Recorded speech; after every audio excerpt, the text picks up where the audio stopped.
जय श्री राधे। आज से कार्तिक मास आरंभ हो चुका है।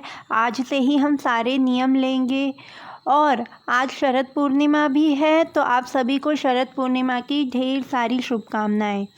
आज शरद पूर्णिमा पर हम कार्तिक मास की महिमा, कार्तिक स्नान की महिमा, दीपदान की महिमा और तुलसी की महिमा श्रवण करेंगे। तो आइए चलिए हम सुनते हैं कार्तिक मास की महिमा। कार्तिक मास के विषय में एक बार स्वयं ब्रह्मा जी ने नारद जी से कहा कि कार्तिक मास भगवान विष्णु जी को सदा प्रिय है।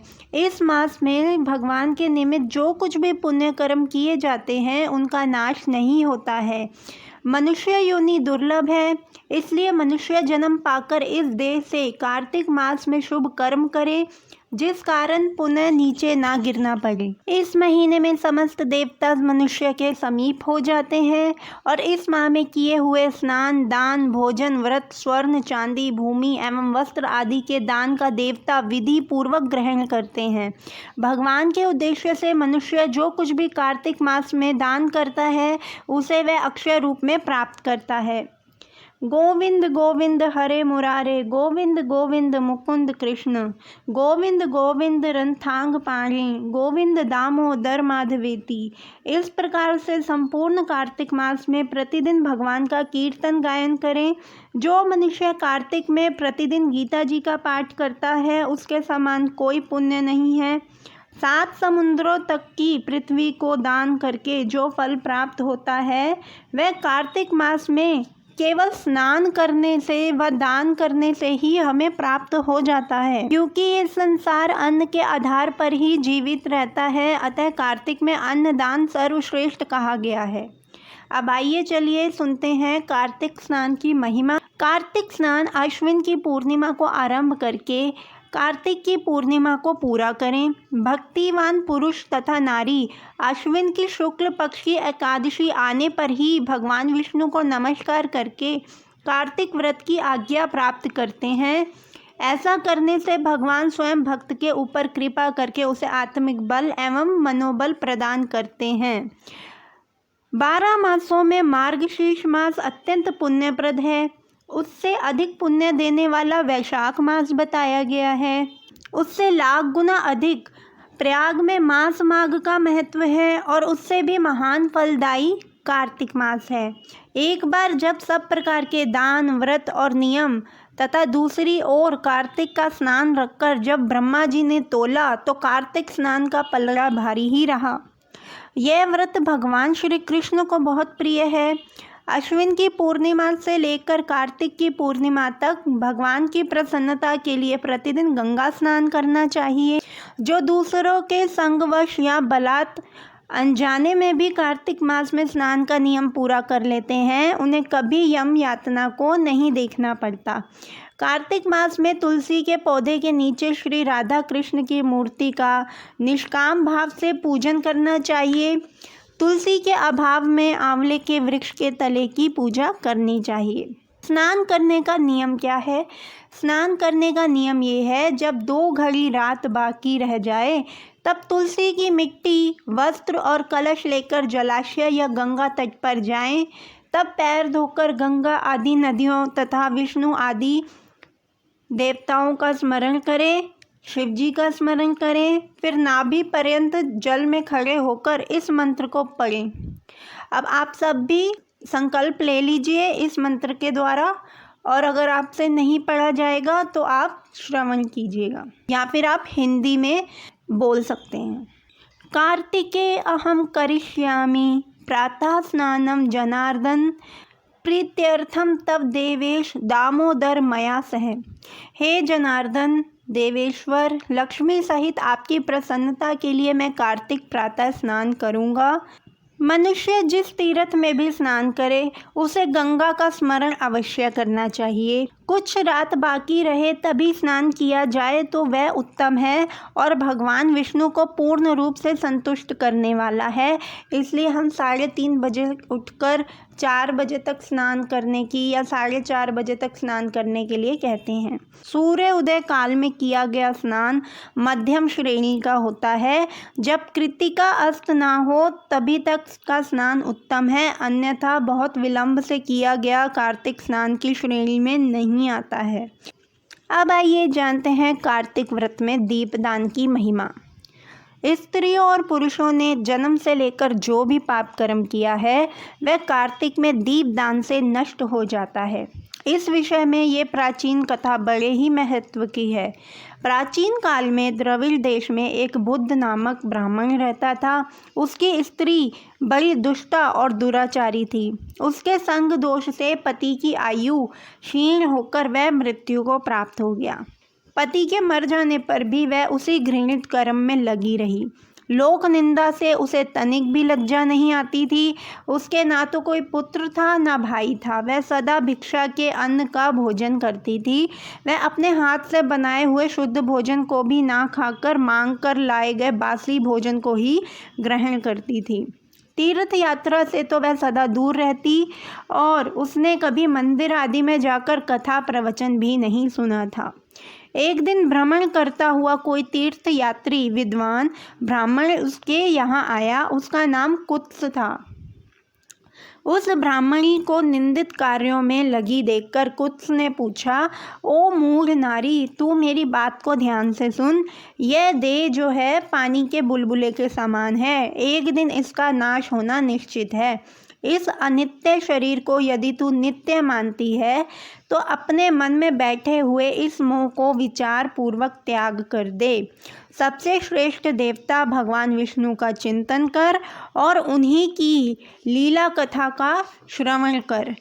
और जब कार्तिक मास आए तब भगवान दामोदर की प्रसन्नता के लिए स्नान दान आदि करके दीपदान दे। भगवान विष्णु की परिक्रमा करके उन्हें प्रणाम कर। यह व्रत विधवा और सौभाग्यवती सभी स्त्रियों के करने के योग्य है। यह सब पापों की शांति और समस्त उपद्रवों का नाश करने वाला है। तू मेरी बात मानकर निश्चय ही कार्तिक मास में दीपदान करने से भगवान विष्णु की कृपा पा लेगी। ऐसा कहकर कुत्स ब्राह्मण तो चला गया और वह दुराचारी ब्राह्मणी भी पश्चाताप करती हुई इस निश्चय पर पहुंची कि मैं कार्तिक मास में अवश्य व्रत करूंगी। तदनंतर कार्तिक मास आने पर उसने पूरे महीने प्रातःकाल में स्नान और दीपदान किया। कुछ काल के बाद आयु समाप्त होने पर उसकी मृत्यु हो गई। वह स्वर्गलोक में गई और समयानुसार उसकी मुक्ति भी हो गई। कार्तिक व्रत में तत्पर होकर जो व्यक्ति दीपदान के इस इतिहास को सुनता है और स्वयं भी दीपदान करता है वह अवश्य ही मोक्ष को प्राप्त कर लेता है। अब आइए सुनते हैं कार्तिक मास में तुलसी जी की महिमा। ब्रह्मा जी कहते हैं कि कार्तिक मास में जो भक्त प्रातःकाल स्नान करके पवित्र होकर कोमल तुलसी दल से भगवान दामोदर की पूजा करता है वह निश्चय ही मोक्ष पाता है। पूर्व काल में भक्त विष्णुदास भक्ति पूर्वक तुलसी पूजन से भगवान के धाम को चला गया और राजा चोल उनकी तुलना में गौण हो गए। तुलसी से भगवान की पूजा पाप का नाश और पुण्य की वृद्धि करने वाली है। अपनी लगाई हुई तुलसी जितना ही अपने मूल का विस्तार करती है उतने ही सहस्त्र युगों तक मनुष्य ब्रह्मलोक में प्रतिष्ठित रहता है। यदि कोई तुलसी संयुक्त जल में स्नान करता है तो वह पाप मुक्त हो आनंद का अनुभव करता है। जिसके घर में तुलसी का पौधा विद्यमान है उसका घर तीर्थ के समान है। वहाँ यमराज के दूत नहीं जाते। जो मनुष्य तुलसी काष्ठ अर्थात तुलसी की लकड़ी संयुक्त गंध धारण करता है क्रियामाण पाप उसके शरीर का स्पर्श भी नहीं करते हैं। जहाँ तुलसी वन की छाया हो वहीं पर पितरों की तृप्ति के लिए श्राद्ध करना चाहिए। जिसके कान में मुख में और मस्तक पर तुलसी का पत्ता दिखाई देता है उसके ऊपर यमराज दृष्टि नहीं डाल सकते। इसके वृतांत में प्राचीन काल में एक कथा आती है, आइए सुनते हैं। प्राचीन काल में हरिमेधा और सुमेधा नामक 2 ब्राह्मण थे। वह जाते जाते किसी दुर्गम वन में परिश्रम से व्याकुल हो गए। वहाँ उन्होंने एक स्थान पर तुलसी दल देखा। सुमेधा ने तुलसी का महान वन देखकर उसकी परिक्रमा की और भक्ति पूर्वक प्रणाम किया। यह देख हरिमेधा ने पूछा कि तुमने अन्य सभी देवताओं व तीर्थ व्रतों के रहते तुलसी वन को प्रणाम क्यों किया? तो सुमेधा ने बताया कि प्राचीन काल में जब दुर्वासा के शाप से इंद्र का ऐश्वर्य छिन गया था, तब देवताओं और असुरों ने मिलकर समुद्र मंथन किया था, तो धन्वंतरी रूप भगवान श्री हरि और दिव्य औषधियाँ प्रकट हुई। उन दिव्य औषधियों में मंडलाकार तुलसी उत्पन्न हुई, जिसे ब्रह्मा आदि देवताओं ने श्री हरि को समर्पित किया और भगवान ने उसे ग्रहण कर लिया। भगवान नारायण संसार के रक्षक और तुलसी उनकी प्रियतमा है, इसलिए मैंने उन्हें प्रणाम किया। सुमेधा इस प्रकार कह ही रहे थे कि सूर्य के समान अत्यंत तेजस्वी विशाल विमान उसके निकट उतरा। उन दोनों के समक्ष ही वहाँ एक बरगद का वृक्ष गिर पड़ा। उसमें से 2 दिव्य पुरुष प्रकट हुए। उन दोनों ने हरिमेधा और सुमेधा को प्रणाम किया। तब दोनों ब्राह्मणों ने उनसे पूछा कि आप कौन हैं? तब उनमें से जो बड़ा था वह बोला, मेरा नाम आस्तिक है। एक दिन मैं नंदनवन में पर्वत पर क्रीड़ा करने गया था, तो देवांगनाओं ने मेरे साथ इच्छानुसार विहार किया। उस समय उन युवतियों के हार के मोती टूटकर तपस्या करते हुए लोमश ऋषि के ऊपर गिर पड़े। यह देखकर मुनि को क्रोध आया। उन्होंने सोचा कि स्त्रियां तो परतंत्र होती हैं, अतः यह अपराध उनका नहीं है, दुराचारी आस्तिक ही शाप के योग्य है। ऐसा सोचकर उन्होंने मुझे शापित किया। अरे तू ब्रह्म राक्षस होकर बरगद के पेड़ पर निवास कर। जब मैंने विनती से उन्हें प्रसन्न किया तो उन्होंने शाप से मुक्ति की विधि सुनिश्चित कर दी कि जब तू किसी ब्राह्मण के मुख से तुलसी दल की महिमा सुनेगा तो तत्काल तुझे उत्तम मोक्ष प्राप्त होगा। इस प्रकार मुक्ति का शाप पाकर मैं चिरकाल से इस वट वृक्ष पर निवास करता था। आज दैववश आपके दर्शन से मेरा छुटकारा हुआ। तत्पश्चात वे दोनों श्रेष्ठ ब्राह्मण पुण्यमयी तुलसी की प्रशंसा करते हुए तीर्थ यात्रा को चल दिए। इसलिए भगवान विष्णु को प्रसन्नता देने वाले इस कार्तिक मास में तुलसी की पूजा अवश्य करनी चाहिए। तो ये थे कार्तिक स्नान की महिमा, कार्तिक मास की महिमा, तुलसी जी की महिमा व दीपदान की महिमा। तो आज से जो है महिमा हमने पढ़ी है, कल से जो है हम अध्याय शुरू करेंगे। तो आज से ही आप सारे नियम शुरू कर लीजिएगा। जय श्री राधे।